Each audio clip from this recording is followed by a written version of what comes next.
Hi there, it is time for a Stitching Owl Flosstube Extra. Throughout my Flossmas videos, you have been seeing many ornaments where I actually showcase my joy of beads. And over the past year, and particularly over this past month, people have said, that's fabulous, how are you doing it? So today, I am going to answer that question. Just want to say thank you to my youngest kiddo for making this possible, because I am not great with filming my own tutorials. So one of the things I want to start with is just what am I using with regards to materials. So when I show you an ornament like this that you saw on Flossmas 17, I said that this is partially fully finished, which sounds like kind of an odd way of putting it.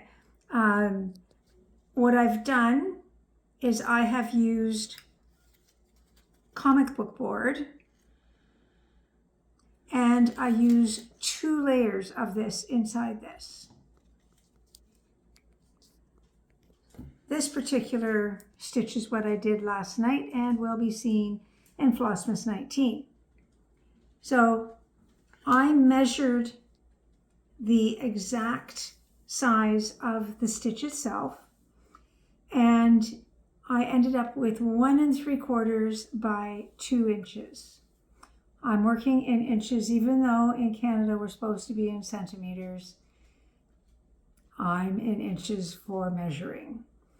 So after I've determined what the size of the stitch is, I add 1/4 inch to each of those measurements, which changes that from 1 3/4 by 2 to 2 3/4, to 2 inches by 2 1/4. So it'll be 2 inches across and 2 1/4.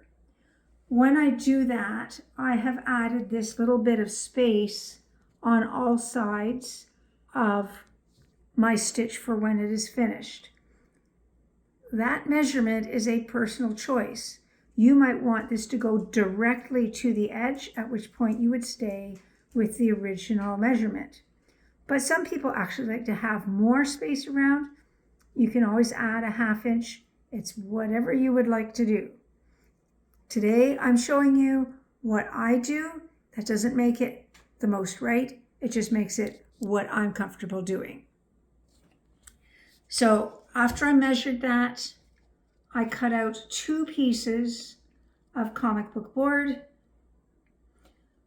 I will say, when you're starting to do this, use a little bit of 2-sided tape so that when you do this, they stay together. My hands are used to dealing with these without adding the tape, but I do encourage it for most people.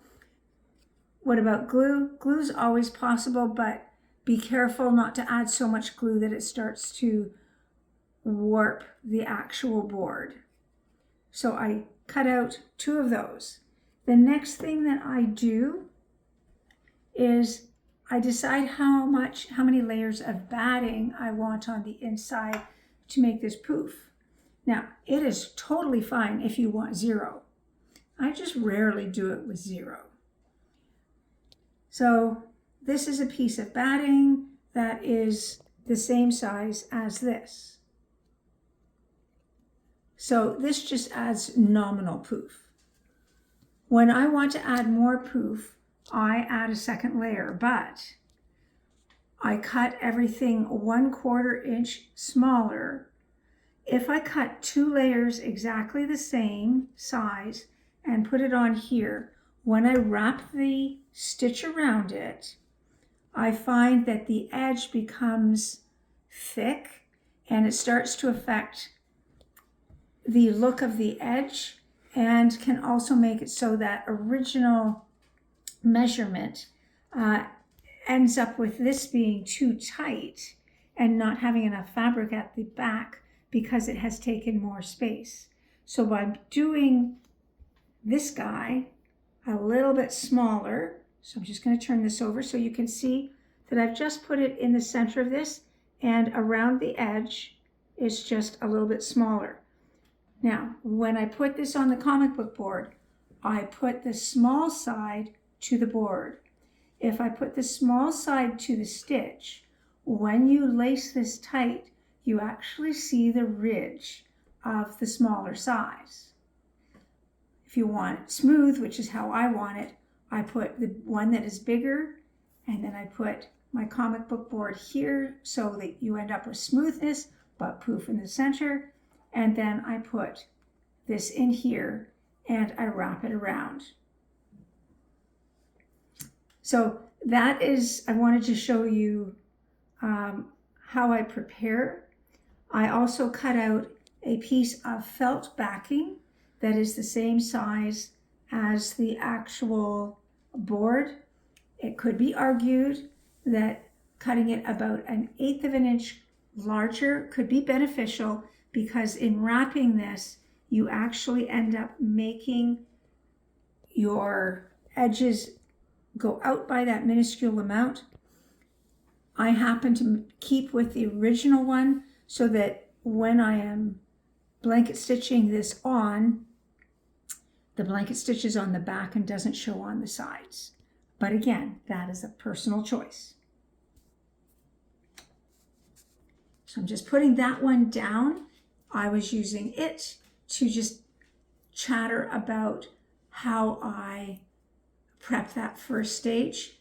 If you want a particularly poofy ornament, you can add many more layers of the quilt batting. I just keep making each layer that 1/4 inch smaller so that we get a mound in the center of poof, but we don't end up with a clearly defined line of having 2 or 3 layers that are exactly 1/4 inch smaller.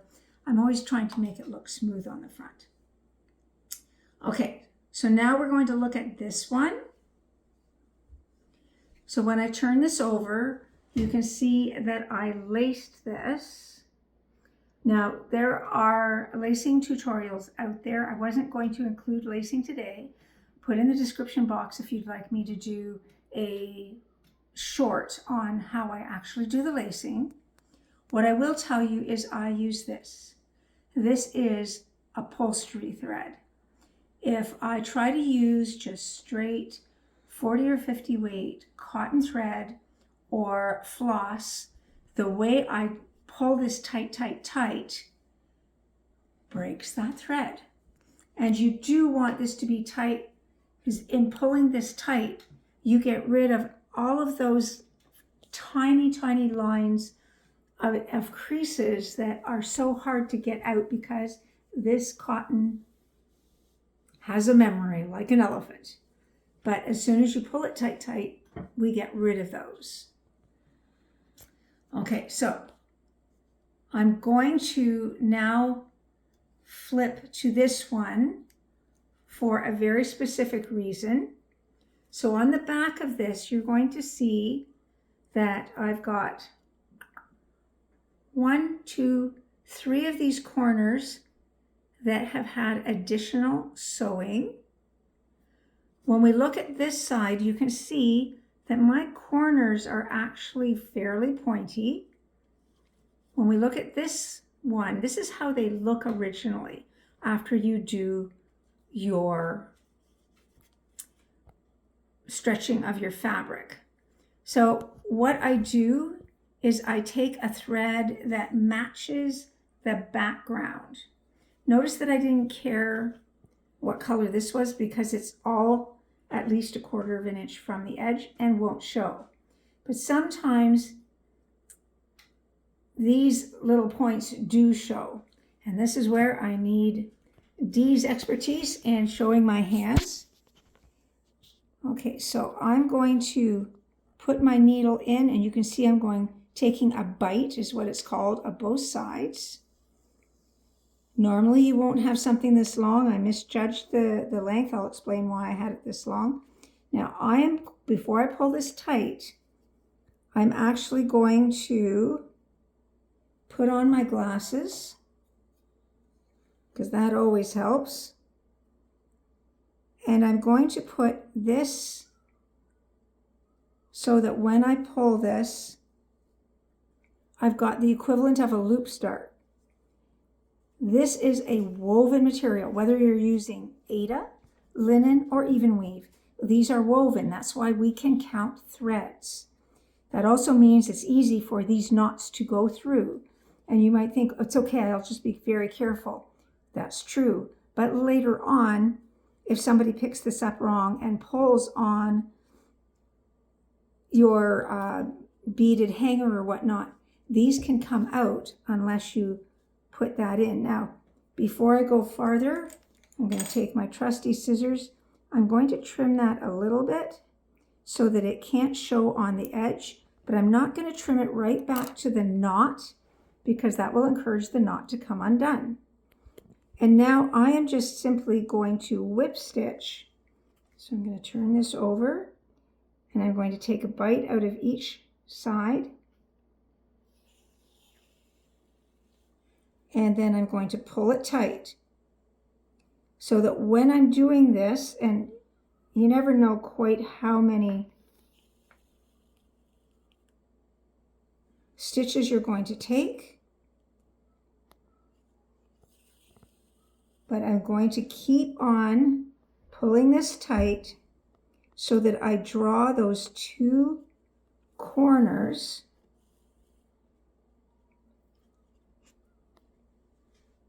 closer together and ultimately make a point. So periodically I'm going to be going silent, and Dee will put the silent bits, especially if I end up making a knot, there we go, on double time so that you still see my handwork, but you don't have to take like 2 hours. Notice that when I am making this tight, I don't just pull from the needle. I am using needles that if you pull too tight on them, they can actually cut the thread. Now, this thread that I'm using here is 50 weight Orifil, just a basic sewing thread from your sewing machine, available in many colors at fabric stores and L&S's. So you can see that I pulled that tight, and now on this side it is a corner. Now, the last thing I do, I don't want to make a huge knot here at the corner that can peek out from my backing. So I'm going to take my needle and I'm going to feed my thread back along the edge of this, and then this is where I will go over it 2 or 3 times in one spot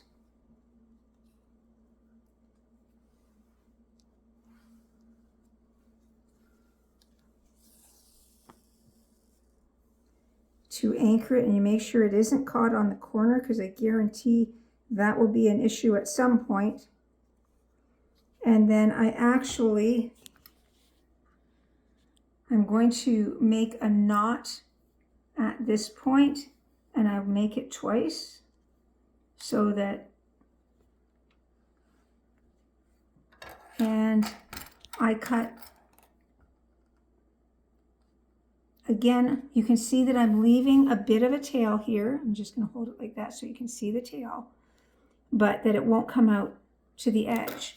But that is what I do to all of my corners so that the corners don't have that funky squared off look. Okay, so the next step to this is making your hanger. Now your hanger does not have to be beaded, but since people were asking me what I do, you know that I use a ton of beads. So again, I made a double knot.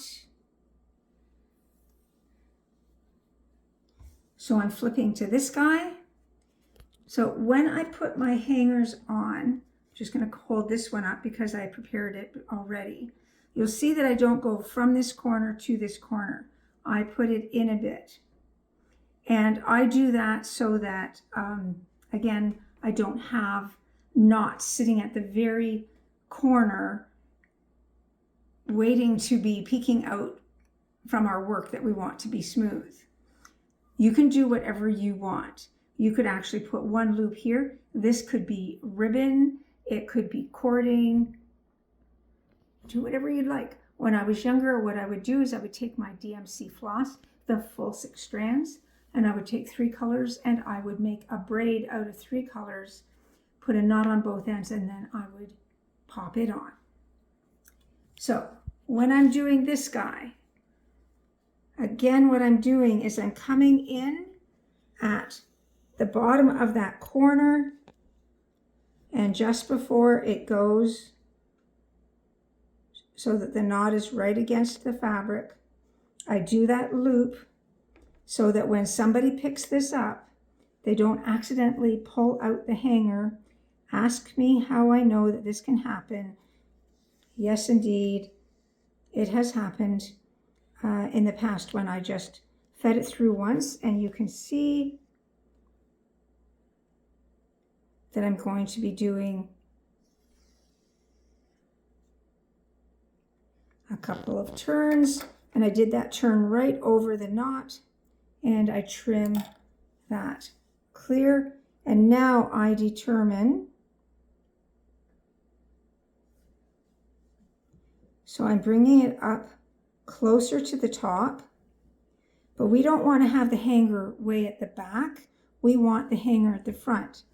This is a woven, so guess what? You can count how many threads in you want your hanger to be. Some people just eyeball this, and that's fine. Some people want precision. So if I go, okay, 1, 2, 3, 4, 5, 6, the 6th thread is right there. I bring it over,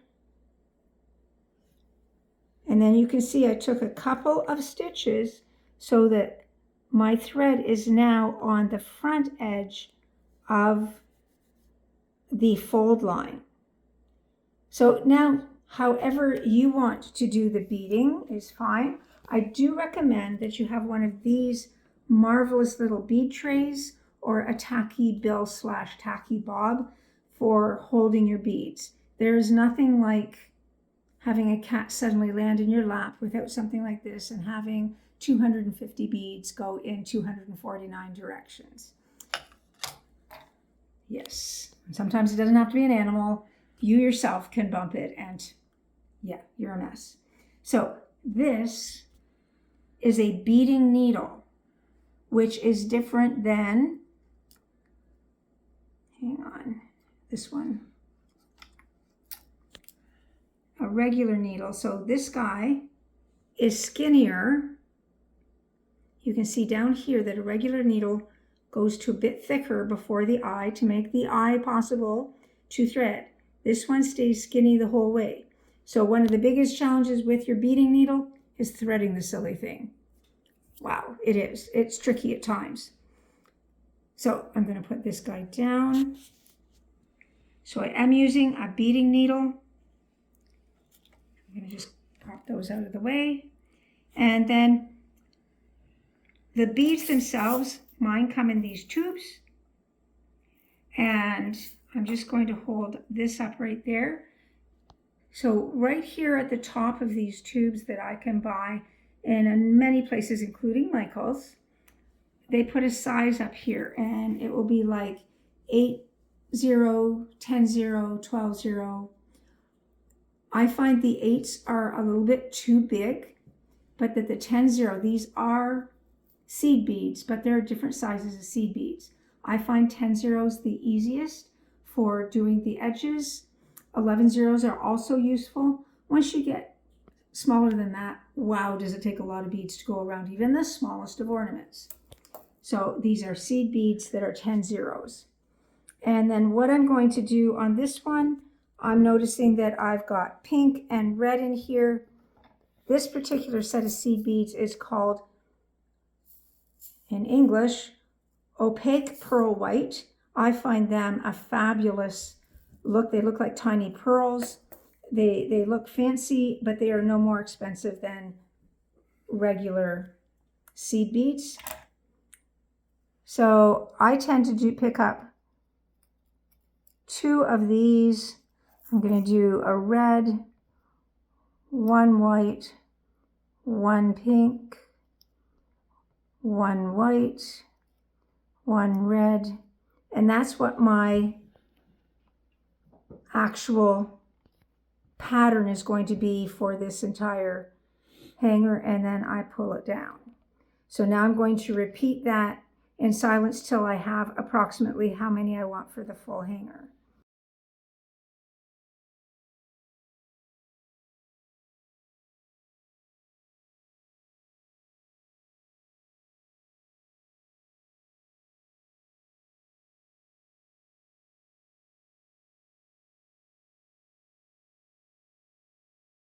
So now I'm just checking, and you can see that it's almost long enough to reach the point, but we want it to actually have a gap so you can put it on the tree. So I'm going to do that pattern 3 more times.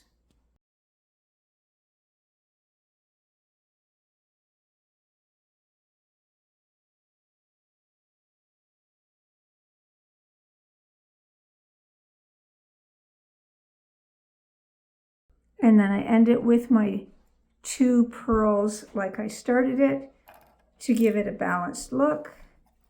We get it out from our scissors. And then we go, okay, so I possibly could have gotten away with only doing 2 more of those patterns. I actually think that's would be smart, so I'm actually just going to take 1 set of those off.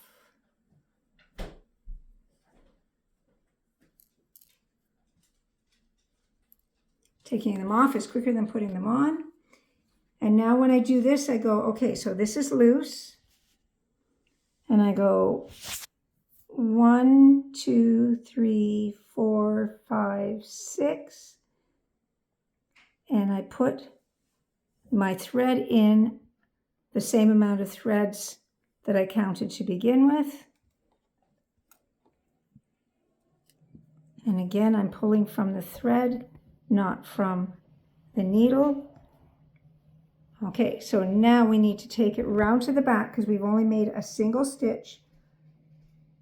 I'm going to take another stitch to bring it down away from the folded edge. And now I'm going to do a couple of anchoring, maybe even 3. And I will do that making of the double knot. And when I make my knot, I'm using my finger to push it right against the fabric because I don't want the knot out 1/2 inch or so because the thread will loosen to the knot. Okay, and then again, I trim it, and ta-da, you have a hanger. If you're using something like a ribbon, all you have to do is anchor it here and here. And what I do is I anchor it and then I sew it flat against the back up to the point that I want it to look like it's coming in from the front way. And then I do my 2 or 3 whip stitches there, and then I feed the thread back. So I don't just do a single knot when I'm using some thread or some cording.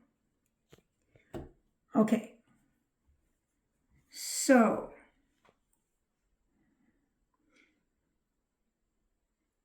you just had me do a little bit of beading. I tend next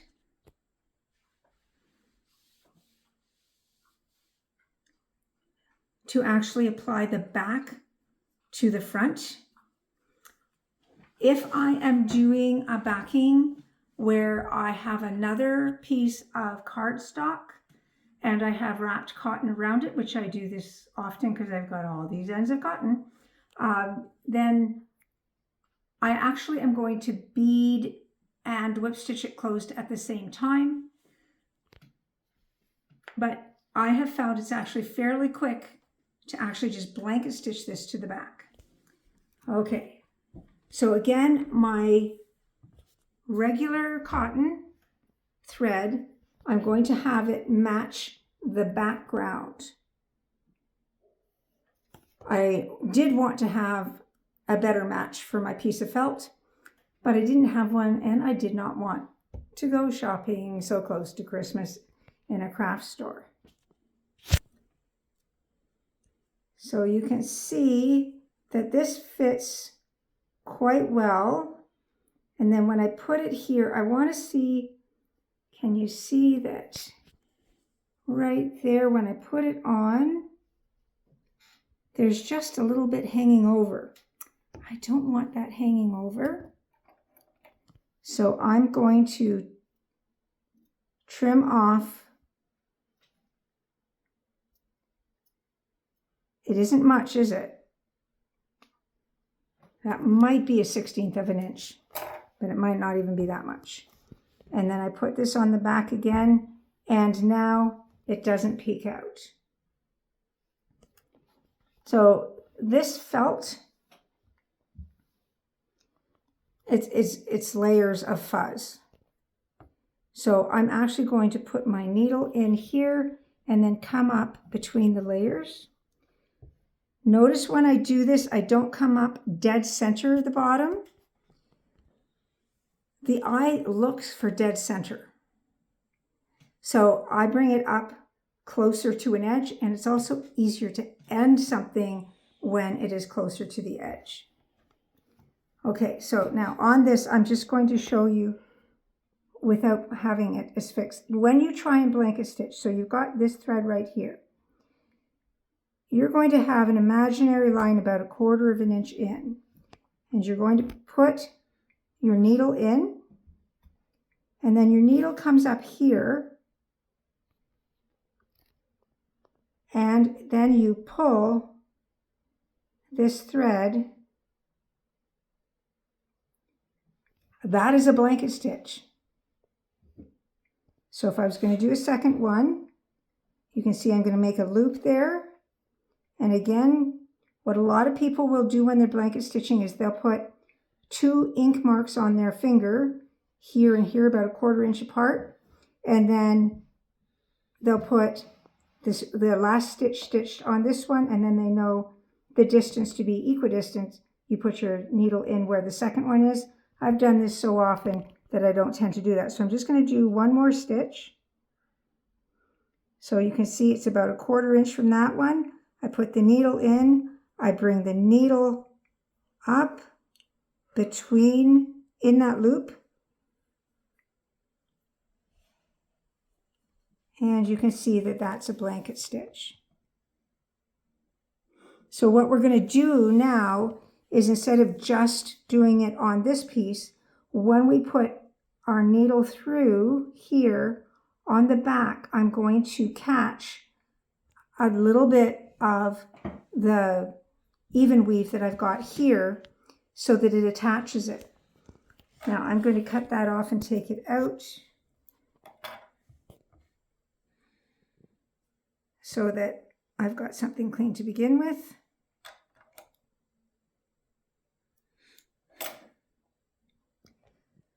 In a perfect world, you will have this string long enough that you'll get all the way around the ornament without having to knot it. The challenge is that it tangles terribly if you make it that long. If you want, you're good with the whole tangly thing. The trick is, when you're judging how long your thread should be, you lay your thread down and then you go around this, you do the circumference, double the circumference. So I just put this around 2 times loosely, and I know that I'll be able to get around all the way without reknotting.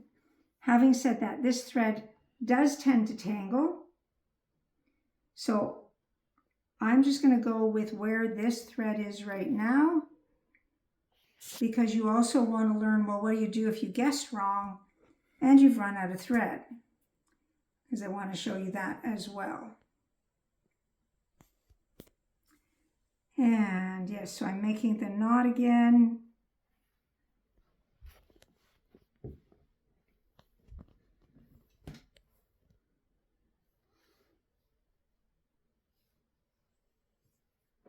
So I came up to the side, and I always start and end on the bottom instead of on the top. So I put that thread up there, put my needle into the felt, and then I put it into the even weave,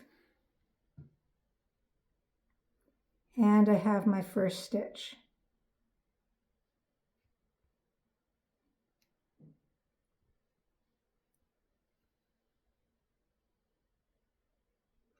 When I get to a corner, I'm going to angle this.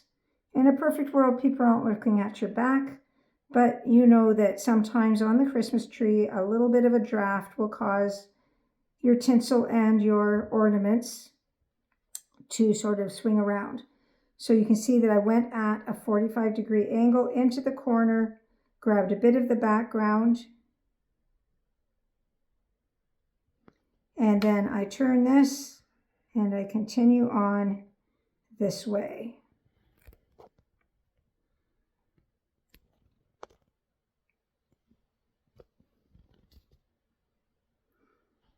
Now at this point, I'm actually going to have stop the video, and I'll be back in a moment. And through the magic of video, all of the blanket stitching will be done on both of my ornaments. Okay, so through the magic of this, I have already got one of these done. And then I did this so that you can see I don't have enough thread to go all the way around here. This is going to happen to you, if not every time, a lot of the times. So while I could get in another 3 or 4 stitches, a corner is the easiest place to do this. So I'm going to take my diagonal corner stitch. The reason I say the corner is easiest is because you can make a pocket out of this. So I'm now going to just slip my needle on the edge of the felt and go behind the line of where the felt edge is going to be. Pull it tight, and then you can either knot it, or you can do what I find it actually inconvenient to knot it. I'm going to do like over that spot. I usually do 3 times before I end up totally tangled up with my needle. And then I trim it. So now that is ended. Notice that when I'm doing the actual blanket stitch, I don't need to be using a beading needle. I am always using a double strand of thread so that I can do that loop at the beginning. And if something, good golly, Miss Molly, I can't thread this silly thing. There we go. If something interrupts me, there is no way the needle can fall off because it is contained within that loop. My husband is averse to stepping on random needles, and I get it. So I'm going to do that double knot again. Okay, so now what I'm going to do is I'm flipping this piece of felt back, and I'm going to go in fairly close, and you can see I'm having my needle come up out here. And I'm not going to trim that end. I'm going to make sure that it just is hidden, and felt is thick enough that that will not be seen. So now this is out too far. So I'm going to take a tiny stitch and come up, and I'm going to come up in the last loop that I made so that I can continue on with my blanket stitching. And you really cannot see at the top here where I went up and down and I only went over a single thread. And so now I'm going to continue my blanket stitch around to the end. So we'll stop the camera and then I'll show you how I deal with my end in what will be a moment of your time. Okay, so right here you can see I just put in this one, and this is the one that was my beginning. So I'm looking at this going, I can get another one in there. And I'm going to put a little guy in there. And then all I'm going to do is take my needle and go through the loop of the very first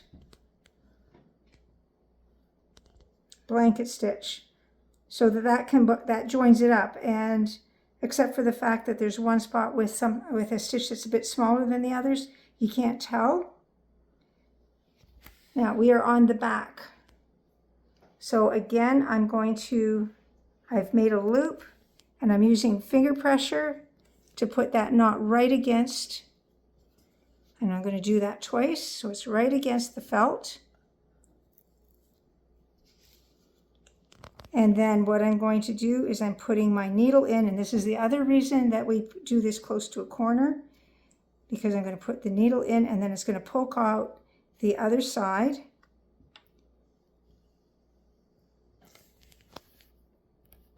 And I'm going to gently tug, because that buries that knot that I just made, because this is a woven, it will go into the weave and you won't be able to see the knot up there.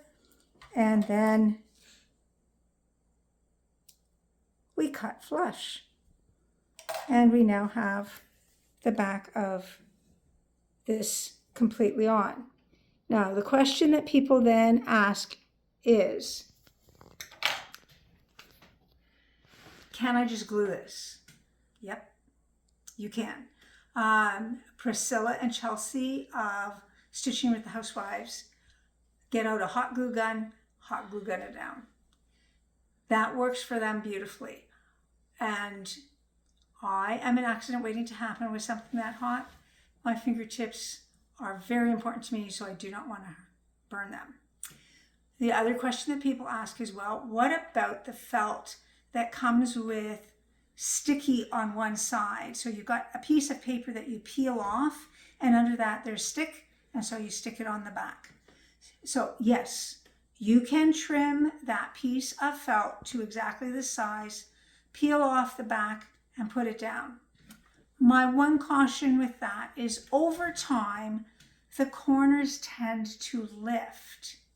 And once you have that lift, it is hard to get it to go back down unless you put a stitch in or you try and put in a bead of glue or something. If I blanket stitch, I don't have corners lifting ever.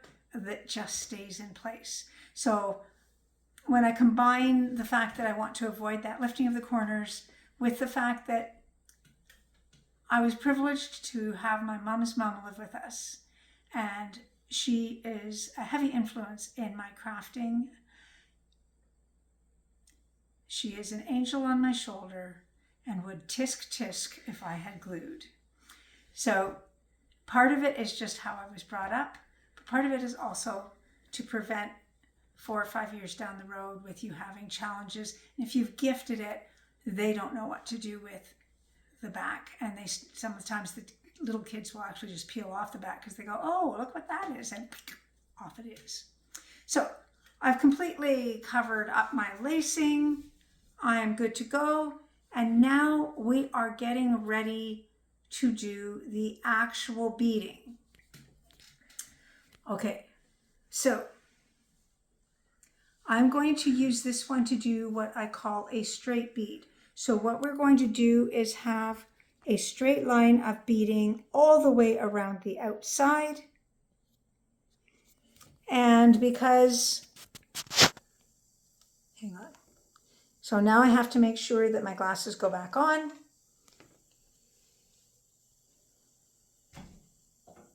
And that I have the beading needle in my hand.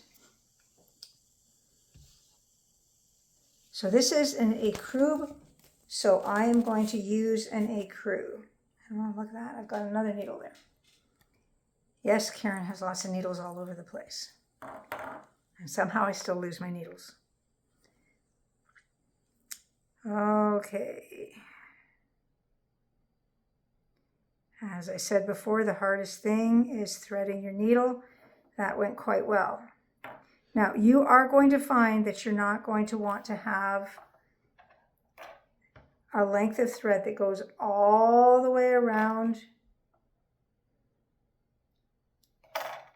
your ornament without doing a restart because of the tangles that can happen. And when you tangle with beads, sometimes you invent new bad words for the moment.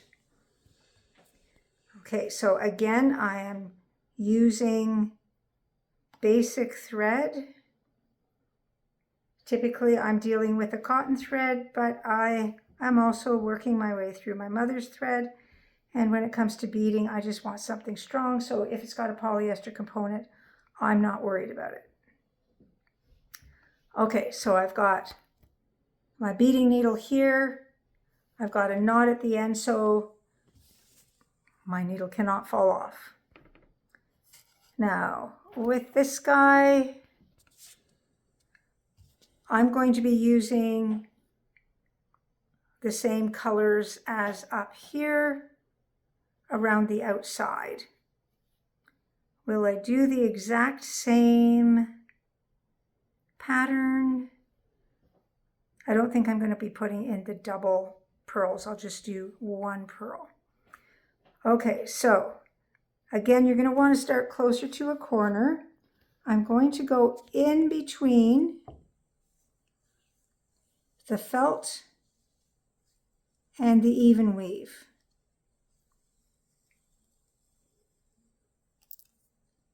So right now you can see that this knot is right here and we don't want to leave it there. So I'm going to gently pull to have it buried in here. If you pull too much, you're going to pull it all the way out. So you gently pull it, and then to be on the safe side, you take a tiny, and I do mean tiny, I'm just going to do a little stitch that goes over 2 threads, and then I use my finger there to prevent a knot, and that just puts it into place. When you're doing this, we want the beads to be visible from the front.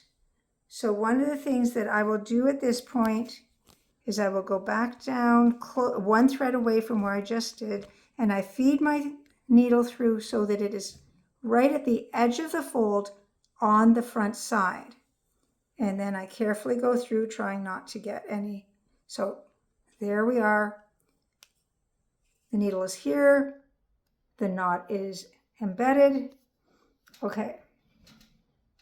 So one technique for doing this single strand is just to make 1 long strand, put it all the way along, and then take another thread, and every so many beads, you do what we call couching, where you just put an anchoring thread between the beads. It looks fine. The challenge is that if for some reason one spot of the thread lets go and you have all one piece of thread, all of these beads can come tumbling off. So I anchor every 5 to 6 beads. So I'm going to go white, red, white, pink, white, so that's 5.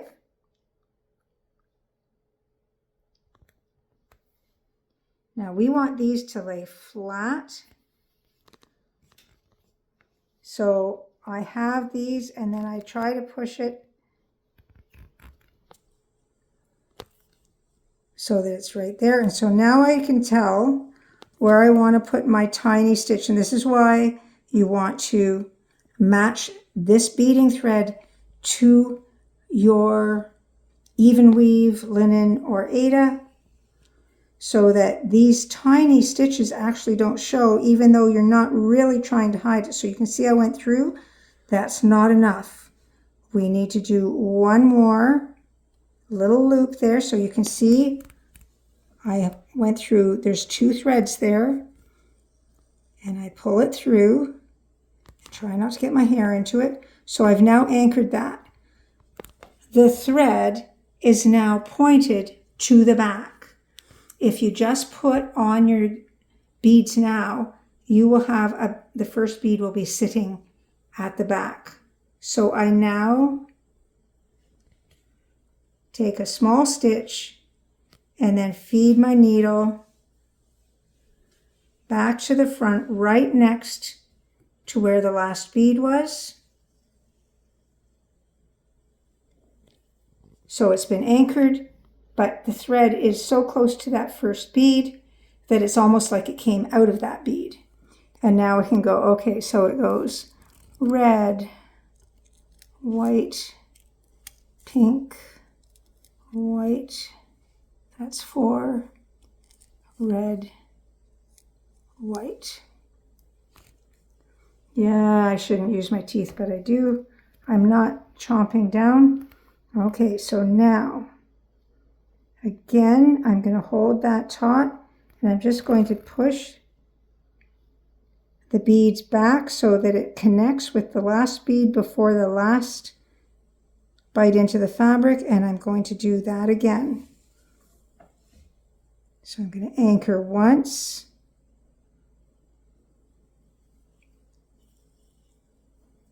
anchor twice, come back through to the front, and make sure, oh dear, there's a knot. And the trick is don't pull so tight that the knot is in there. And now those are such that you can't tell where I anchored, but if there's a breakage of thread, only 5 or 6 beads will come off.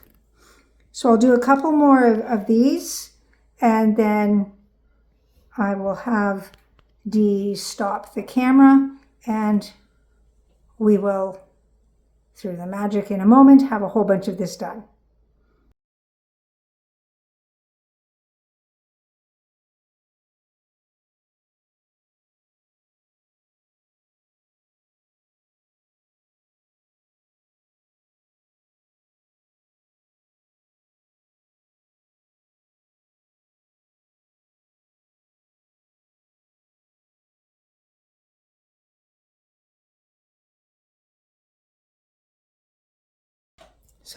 So far, again, you've got a nice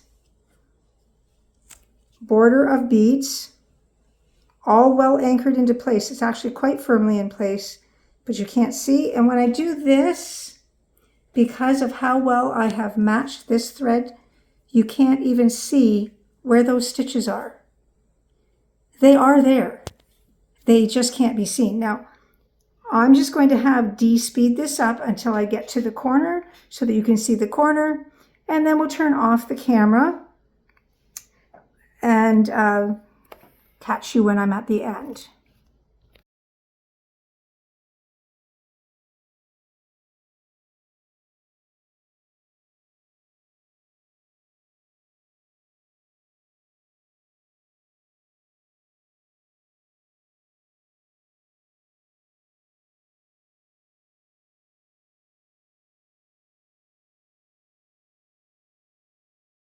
Okay, so I'm now at the corner.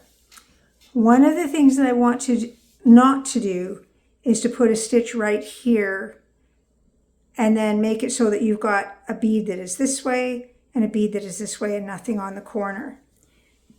So I would add a bead or two to just get slightly past that corner, and I think I will add one bead.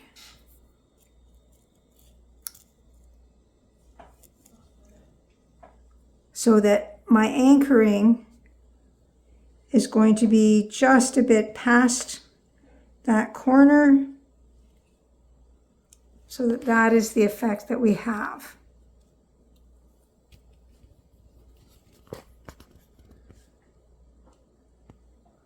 Now I'm just going to check that before I pull it to see whether I placed it in the right place, and it will work.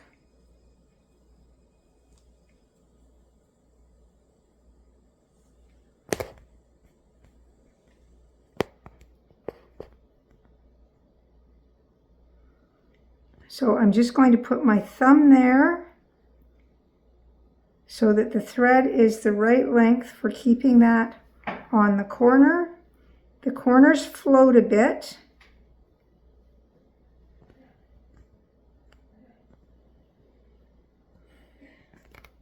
And if anything, this is the place to do an extra loop. And there we have the corner unit. So I'm going to continue to bead, and I'm going to catch you up later when I come to the end. And so I now have this.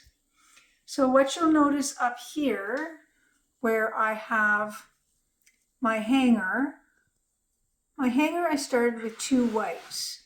So I came to the edge of that, ended with a red, went into the fabric, came behind this white one, came up beside it and started with the pink. So this hanger took the place of 1 white.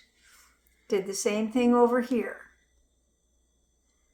If you really scrutinize closely, you'll be able to tell where I began and end, only because in the pattern, and look, I have to find it. Right here, I've got a spot where I've got pink, white, whereas everything else was pink, white, red, white. But I had to stop and look at it. So that means your typical person isn't going to look at this and pick out that one spot. So there we have how I put a straight band of beading around an ornament. Now the other kind of beading that I am fairly known for is creating the scalloped edge. So I'm going to show you how I did that. So I've got my Scandinavian Christmas tree. You'll notice I'm doing these with Emma Congdon ornaments out of Merry Stitchmas. So in this one, because my background fabric is this slate blue, I'm using that color of thread, even though my beads are not going to be slate blue. I match the thread to the fabric so that my anchoring stitches disappear, but I don't have to work at disappearing them. They just melt into the background.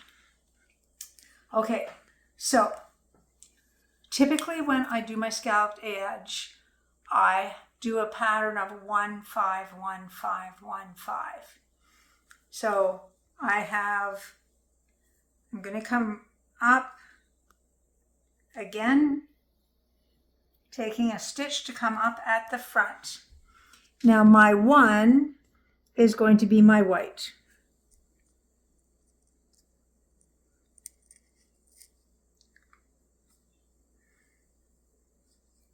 So I'm going to put 1 white on, and then about the width of that particular bead, I'm going to go in and I'm going to anchor that 1 white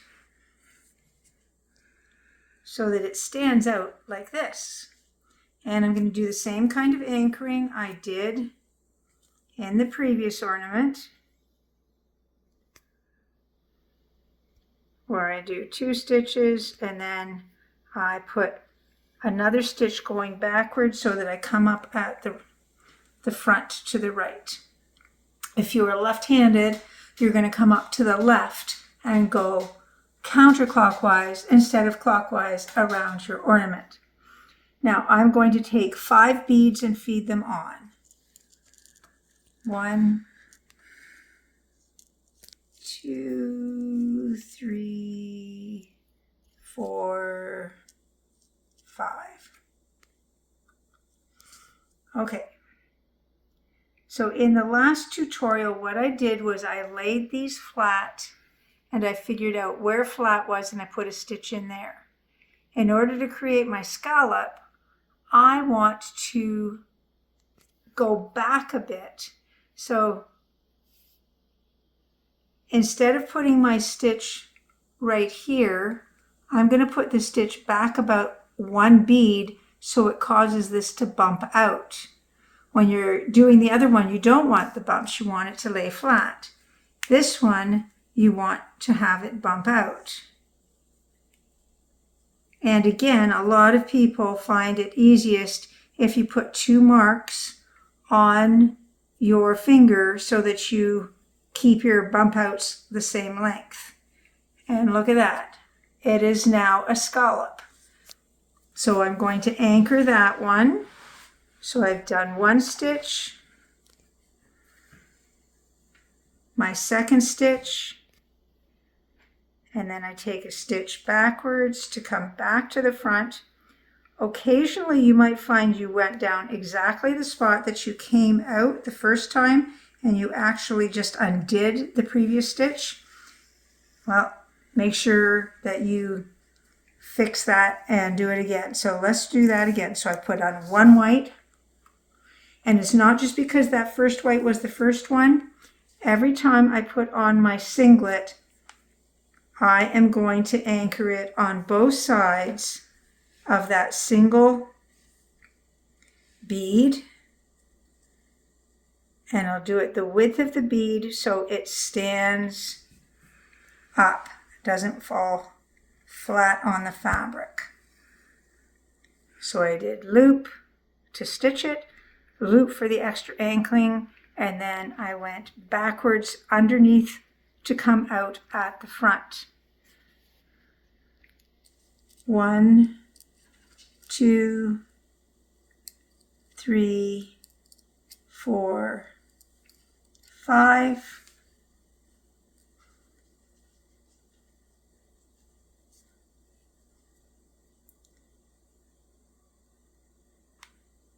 Underestimate the distance that those 5 stitches. Now, your beads in a perfect world are all similar in length so that you can make each one of these. And I've got my second bump.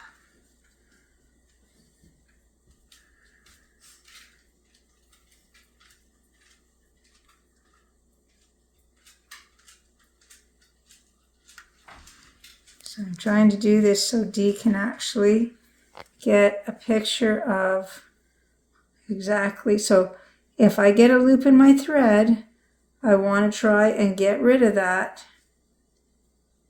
before I go on. There we go. So that that thread remains invisible. And we come backwards through, and sometimes by the time you've done this for an hour or so, so I'm going to do 1 more of these. So a single, a stitch, the width of that bead. That's my first stitch. My second stitch. My backward stitch. Feed on 5, 1, oops, 1, 2,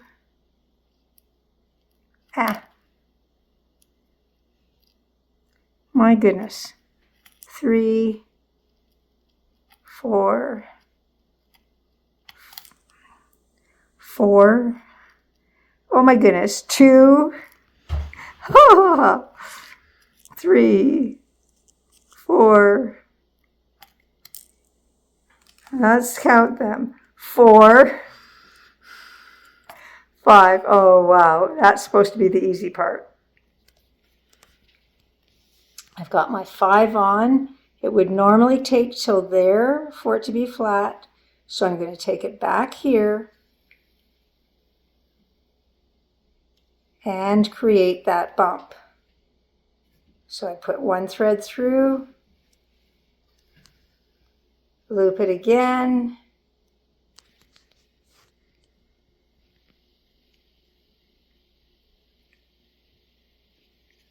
and come back.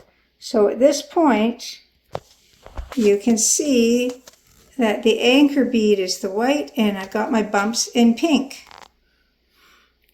And I'm going to continue doing that. I'll have Dee pause for a moment. I'm going to show you how I do a corner. And then we'll have the magic of videoing where it takes 2 seconds to you.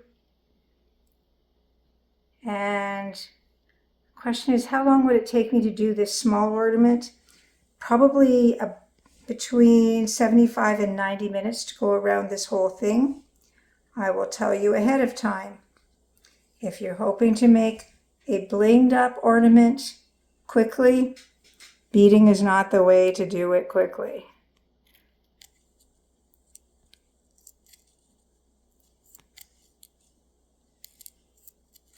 Well, that time the 5 went on fine.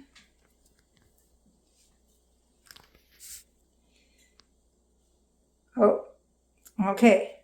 So actually this is really good. Can you see that the thread is at the back of the white bead, not the front? That's going to mean that this loop won't settle. So I'm going to unbead. Sometimes we have to unstitch. That's an unbead. And I'm going to take it through to the front better because I did it the last time, but it didn't come up on the right thread.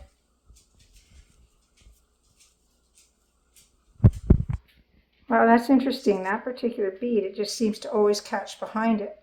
So what I'm going to do is I'm going to put my needle under the actual thread that bead is on so that I come up beside it properly. Okay, now let's pick up the beads that I just threw on the table. If you've got cats, wow, they can make beading interesting.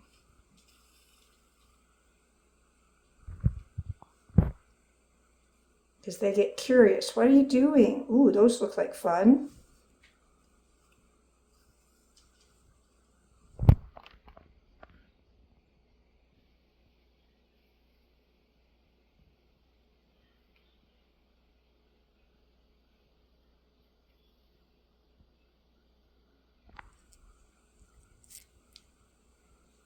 And you'll notice that again, no matter what, I start the beading row reasonably close to a corner, but not at the corner. Because I find if you start and end at a corner, that corner looks different than all the rest of your corners.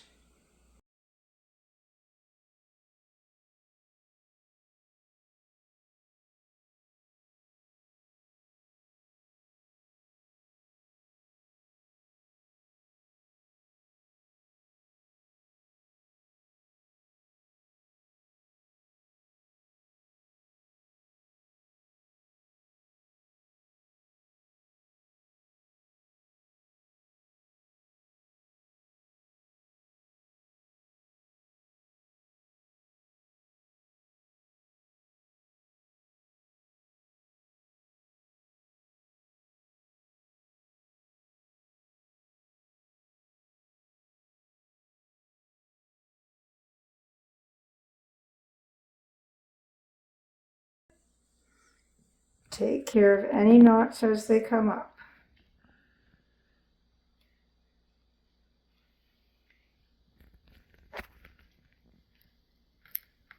What's up?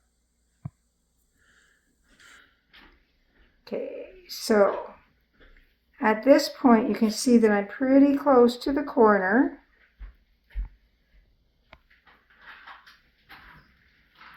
but I think I can get another full scallop in before I have to deal with the scallop of the corner. Okay, so that bead doesn't want to have the needle go through it.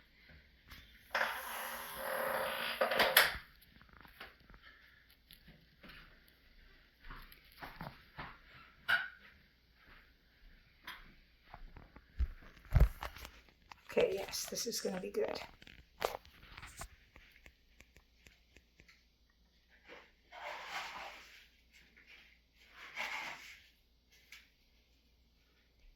And yes, every so often your thread will get caught on the rest of the ornament.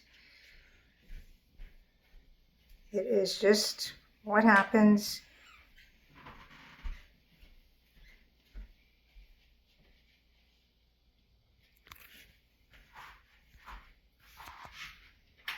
And I got a loop knot, so I get rid of that. So now this time, I'm going to put the white on as normal. And you'll see that it takes me pretty close to the very point of the corner. Just trying to make sure that that doesn't get all twisted. There we go.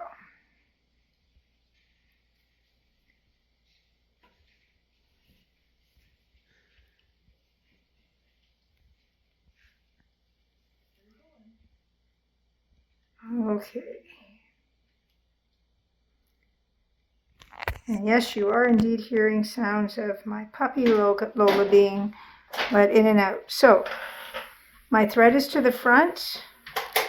I'm going to put on the same 5. I don't make my loop bigger just because I'm at a corner, because I find that you don't always arrive at the corner in the exact same way, and if you change the amount of beads, they don't look the same. So all that's going to happen this time is when I put in my thread, I'm going to come around the corner and I'm going to pop it in here so that this becomes my loop here. So I get a scalloped look, but it's not that it actually fits around the corner, but we've created a corner. And I still anchor it in the same way. And you notice that all these anchorings are making sure that if for some reason one thread has a problem, you don't lose the entire edging. So I'm going to put one more on, show you what it looks like now, and then finish the rest of the beading off camera and come back to show you. So there you have, I've gone around the corner there, and I've got that scallopy edge sitting right here, and I'm using a very pale pink to match the pink of my tree, because this is the year of the pink tree. Okay, I'll be back in a moment. And it took me, I would say, the 75 minutes that I thought it would to actually finish the beading of my pink Christmas tree. When I get around to here, I sort of look ahead to see how many scalloped bumps I am going to make so that I end up with the right amount of beads being needed. Sometimes one of the scallops will be a little bit more squished or a little bit more spread out in order to make the last one work, but this time it actually worked perfectly. So I got lucky on this one. So as a reminder, so this is your scalloped edge and this is your single strand. There are more ways to use beads on your ornaments around your outside, but we're not going to do them all in one video or it will be really long. So I hope that this was helpful and that using the timestamps below, you'll be able to find the ones that you want to refer to as you do your own beading. So thank you for tuning in to my tutorial about beading. We'll see you again soon.